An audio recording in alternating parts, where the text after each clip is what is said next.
अस्सलाम वालेकुम।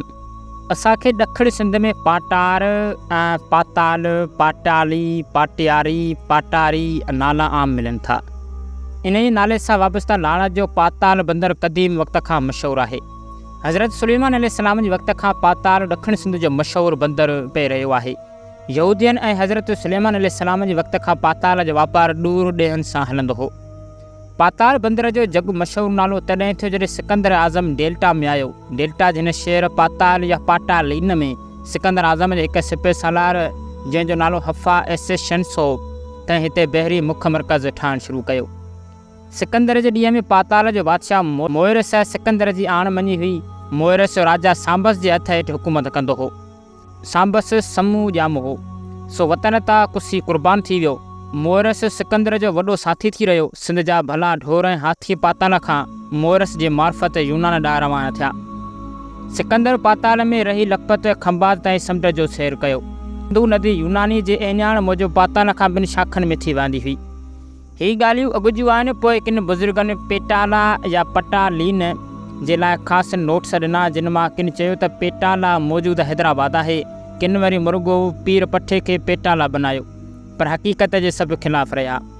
पेटाला या पाटालीन हक़ीक़त में पाताल या पाटार लफ़्ज़ जा मुंझियल रूप आहिनि। असांजे लाड़ में घणे ई ॿनियुनि जो नालो पाटार आहे। बदीन जे उत्तर खां पाटार जो ॾेहो आहे।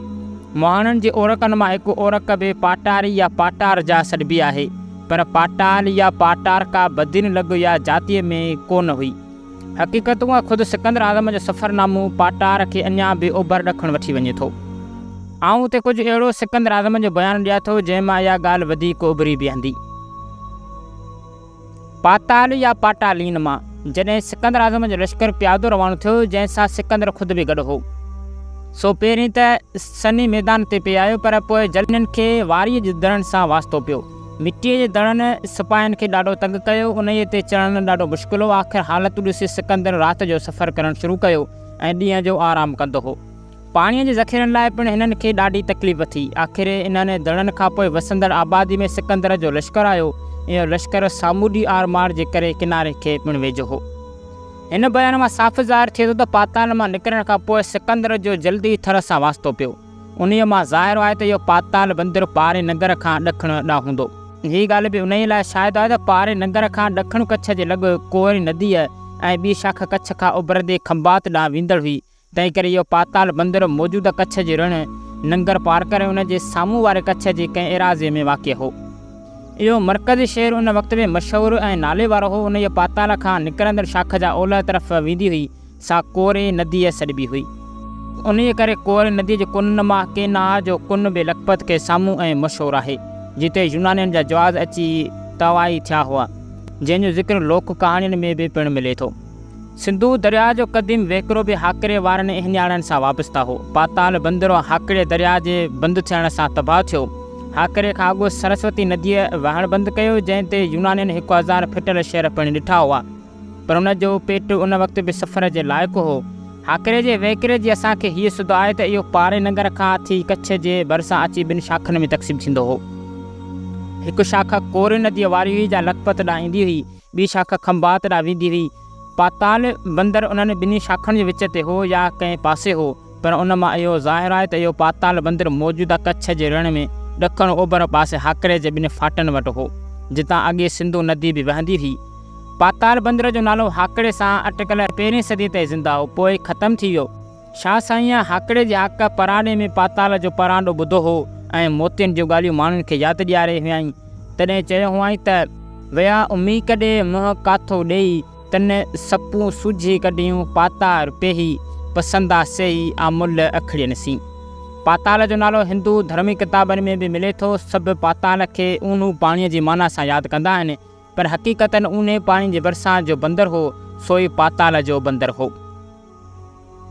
मशहूरु लेखक एरियन पंहिंजे किताब सिकंदर जो महम में लिखे थो त सिकंदर जहलम में ॿेड़ियूं ठाराए लश्कर साण वठी सिंध ते काह कई। सिकंदर जे काह वक़्तु सिंध ते सांबा जे नस्ल मां राजा सांबस राज कंदो हो। पटाला, सेविस्तान ऐं देबल ते नंढनि राजाउनि जी हुकूमत हूंदी हुई, जेके सांबस जे माथे अधु हुआ। सिकंदर वटि मिस्री ऐं फिनेकी मलाहनि जा जथा हुआ। राजा सांबस सिकंदर सां मुक़ाबिलो कयो, पर पटाला जे राजा मोकिरेस मुक़ाबले बिना आण मञी। 3 ॾींहं ते सिकंदर खे ख़बर पई त पटाला जे हाकम पंहिंजे राज खे हुकुम कयो आहे त शहर ख़ाली करे भॼी वञनि। सिकंदर पटाला पहुतो, छा ॾिसे त सारो शहर बरभांग लॻो पियो आहे। एतिरे क़दुरु जो को हर जोटींदड़ हारी बि मौजूदु न आहे। हिन हिकदमि पंहिंजे फ़ौज जे जथे खे हुकुम कयो त वञी कुझु मुक़ामी माण्हू पकिड़े अचनि। जॾहिं उहे गिरफ़्तार थी आया तॾहिं सिकंदर खेनि चयो त पंहिंजनि ॿियनि साथियुनि खे बि वठी अची पहिरियां जीअं बेउल्की बनी ॿारो कयो, तव्हांखे कुझु बि न चयो वेंदो। सिकंदर जी उन वाइदे ते कुझु माण्हू वापसि वरिया।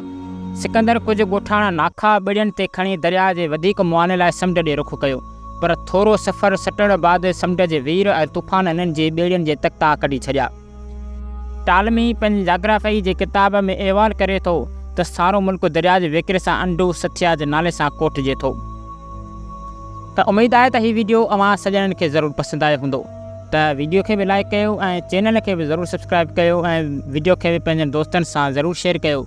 त मिलंदासीं अहिड़ी दिलचस्प हिस्ट्रिकल वीडियो में। तेसिताईं असांखे ॾियो इजाज़त। अल्लाह हाफ़िज़।